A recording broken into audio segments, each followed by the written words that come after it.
নমস্কার, আমি সরস্বতী সিংহ। আজকে পনিরের রেজালা তৈরি করব। তার জন্য পনির, ক্যাপসিকাম আর টমেটোকে আমি কেটে রেখেছি।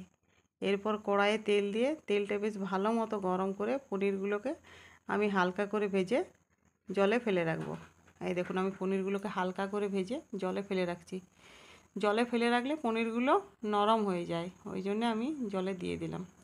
এরপরে পনির ভাজা সামান্য তেলে ক্যাপসিকামগুলোকে দিয়ে আমি ভেজে নেব। যতক্ষণ না ক্যাপসিকামগুলো নরম হয়ে যায় আমি ততক্ষণই ক্যাপসিকামগুলোকে ভাজবো। আর মশলার জন্য পোস্ত আর কাজু বাদাম আমি বেটে নেবো। আপনারা চাইলে কিশমিশ, চারমগজও দিতে পারেন, তবে আমি পোস্ত আর কাজু বাদামই দিয়েই বেটে নিয়েছি। আর কড়াইয়ে দুটো শুকনো লঙ্কা আমি ভেজে তুলে রাখবো। এই দেখুন, কড়াইয়ের লঙ্কাগুলো আমি ভেজে তুলে রাখছি, কিন্তু বাটিটা আমি কোথায় রেখেছি খুঁজে পাচ্ছি না। এই দেখুন, বাটি আমার এইখানে। এবার আমি লঙ্কাগুলো এখানে তুলে রাখলাম। এবার ওই সামান্য তেলেই টমেটোগুলোকে আমি ভেজে নেব, আর আদাগুলোকেও টমেটোর সঙ্গে ভেজে নেব। এই তরকারিটা আমি নিরামিষ তৈরি করছি, তো তার জন্য পেঁয়াজ রসুন কিছু দেবো না, শুধু আদাই দেবো। তাহলে আদা আর টমেটো আমি ভেজে নিচ্ছি যতক্ষণ না নরম হয়। এরপর সামান্য নুন দিয়ে আমি আর একটুকু নাড়াচাড়া করে নেবো, তাহলে আর একটুকু আদা আর টমেটো নরম হয়ে যাবে। এরপর সামান্য জল দিয়ে আমি নাড়াচাড়া করে পোস্ত আর কাজু বাদাম বাটা আমি এই আদা টমেটোর সঙ্গে মিশিয়ে ভালো করে কষিয়ে নেব।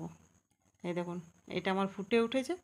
আর পোস্ত আর কাজু বাদাম বাটাটা এরপরে আমি এই টমেটো আর আদার সঙ্গে মিশিয়ে ভালো করে কষিয়ে নেব।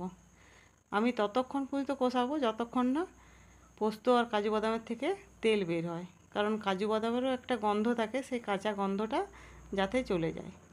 এরপরে ভালো করে কষানো হয়ে গেলে আমি একটু জল দিয়ে ক্যাপসিকামগুলোকে দিয়ে দেবো।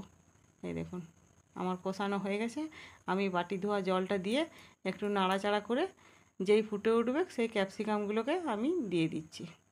এবারে ক্যাপসিকামগুলো একটু ওই মশলার সঙ্গে একটু যেই নরম হয়ে আসবে, তখন আমি পনিরগুলোকে জল থেকে ছেঁকে তুলে আমি ক্যাপসিকামের সঙ্গে মিশিয়ে দেব। পনির কিন্তু আমার একদম তুলে নরম হয়ে গেছে, দেখুন, দেখেই বোঝা যাচ্ছে। এরপর থেকে কিন্তু গ্যাসটা লো করে দেবো, কারণ আমার পনিরটাও সিদ্ধ হয়ে গেছে আর ক্যাপসিকামও সিদ্ধ হয়ে গেছে। তাহলে আমার আর বেশি আঁচের আর দরকার নাই। এরপরে স্বাদ মতো একটু চিনি দিয়ে একটু আলতো হাতে একটু নেড়ে দেবো।